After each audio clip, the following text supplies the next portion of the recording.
The multimodal colonization of Turtle Island, a materialist synthesis of late Pleistocene human dispersal. 1.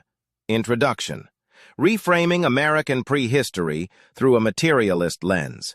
The archaeological and genetic narrative concerning the peopling of the Americas, known to many indigenous nations as Turtle Island, has undergone a radical transformation in recent decades. The traditional, linear model emphasizing a single late entry across a land bridge has been replaced by a complex, multimodal synthesis involving several distinct waves, routes, and adaptations spanning tens of millennia. To analyze this complex history requires adopting a historical materialist framework, focusing on how environmental constraints, the forces of production, dictated the subsistence strategies, the mode of production, and subsequent social organization of these early inhabitants. A. Historical materialism and the peopling of the Americas. Early human existence on the continent was defined by the hunter-gatherer mode of production, characterized by small, nomadic bands, usually consisting of a few families, fostering a structure of community and equality where both men and women contributed to food acquisition. The archaeological record, particularly the study of lithic tools, allows researchers to infer the technologies and organization required for survival in diverse and challenging late Pleistocene environments. During this era, the paramount material factor influencing human migration was the global climate cycle, specifically the Quaternary glaciation and the last glacial maximum, LGM, roughly 26,000 to 16,000 years ago. The vast accumulation of water in the Laurentide and Cordilleran ice sheets lowered global sea levels by approximately 120 meters, exposing the landmass known as Beringia. The extent and coalescence of these ice sheets functioned as an absolute material barrier, dictating the timing of entry and subsequent dispersal across the continent. Therefore, the history of human colonization is fundamentally a history of successful technological and social adaptation to or exploitation of these massive, shifting environmental opportunities and constraints. B. Turtle Island. Integrating indigenous cosmologies. The lands now known as North and Central America are referred to by many indigenous peoples as Turtle Island, a name central to creation stories that describe the emergence of the land from a primordial flood on the back of a turtle. While regional variations exist, some featuring a sky woman or a raven, the core narrative reinforces a deep connection to the environment, oceans, and origins in water. Crucially, many Native American traditions describe the arrival of humans to the hemisphere by sea. The increasing scientific acceptance of the coastal migration hypothesis, or the Kelp Highway theory, presents a powerful convergence with these long-held oral traditions.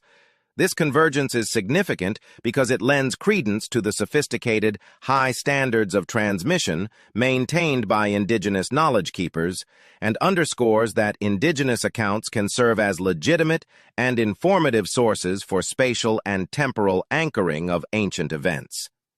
This acknowledgement challenges the historical primacy assigned solely to archaeological interpretation by confirming that indigenous ways of knowing often reflect accurate, deep-time historical memory. Okay, so looking at these sources we've got, it really feels like the standard story we learn about the peopling of North America, Turtle Island, is getting a major rewrite. It definitely shifts the perspective. We're moving well beyond that simpler single land bridge idea now. Yeah, away from just one wave crossing over land. Sounds much more complex.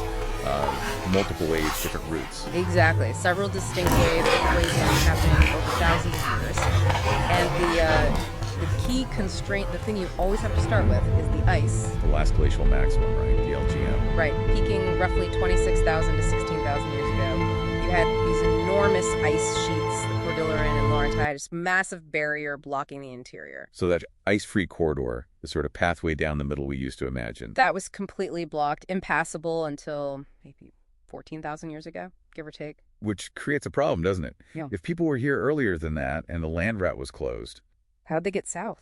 They had to come by sea. And what's really interesting is how this scientific model, the coastal migration hypothesis, people call it the Kelp Highway, Right. how much it actually resonates with many indigenous oral traditions and cosmologies that speak of arrivals from the ocean. That convergence is pretty powerful, isn't it? Science catching up with tradition in a way. It is. And the archaeology is pushing us that way, too.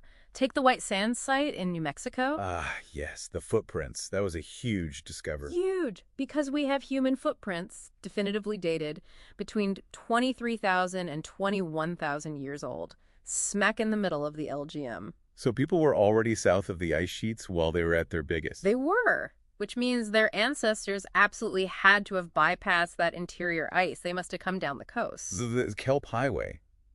It wasn't just ice-free. It was actually a good place to travel. That's the key insight. It was this incredibly productive sort of linear ecosystem stretching all the way from Northeast Asia, down the coast, potentially to Baja California or even further. Consistent resources, you mean? Exactly. Shellfish, fish, marine mammals, seabirds, kelp forests.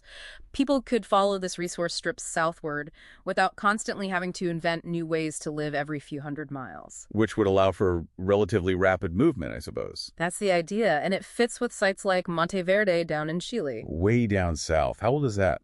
Well, securely dated to 14,500 years ago, maybe even earlier, possibly 19,000, long before that interior corridor was reliably open. So they must have zipped down the coast pretty quickly. Sophisticated maritime people then. Had to be. Good boats, knowledge of coastal resources. These were not primitive pioneers stumbling along. They were skilled maritime explorers. Okay, so that's the first wave, the coastal first peoples. But then the ice does eventually melt back. Right, around 14,000 years ago, that interior ice-free corridor finally opens up. And that allows for a different kind of migration, a different adaptation. That's where Clovis comes in. Clovis comes in. Around 13,500 years ago, maybe a bit earlier, they seem to spread rapidly through that newly opened corridor. And their signature is those amazing fluted points for hunting big game. Yes, highly specialized megafauna hunters. Mammoth, mastodon primarily, was a very distinct toolkit, a distinct way of life focused on those large animals. But that specialization, it didn't last long, did it?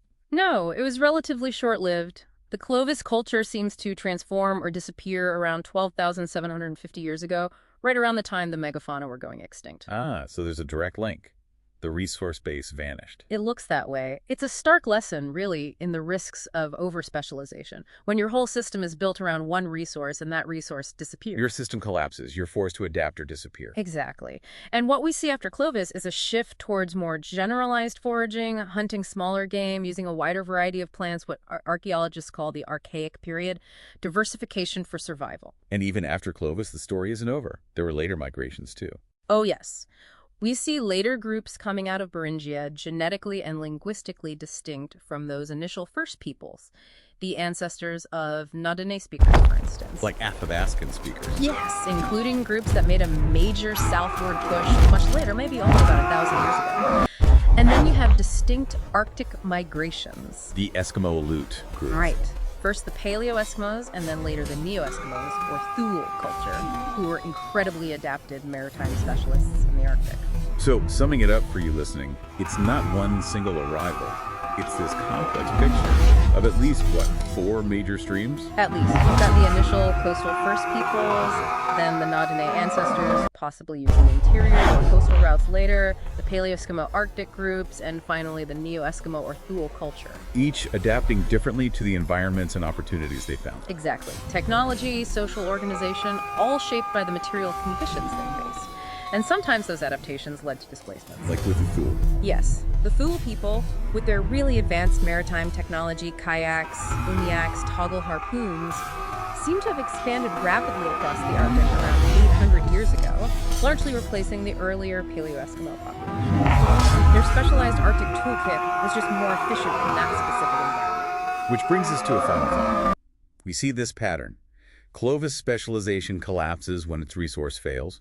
Dual specialization succeeds and displaces others because its technology was so effective in its niche. It does raise a question about our own time, doesn't it? It really does. When you look at modern economies, so incredibly specialized, so dependent on specific technologies and maybe fragile global supply chains. How resilient are we if that specific resource base or that crucial technology suddenly falters? Are we potentially as vulnerable as Clovis was when the mammoths disappeared? Something important to think about, perhaps, in our own highly specialized world.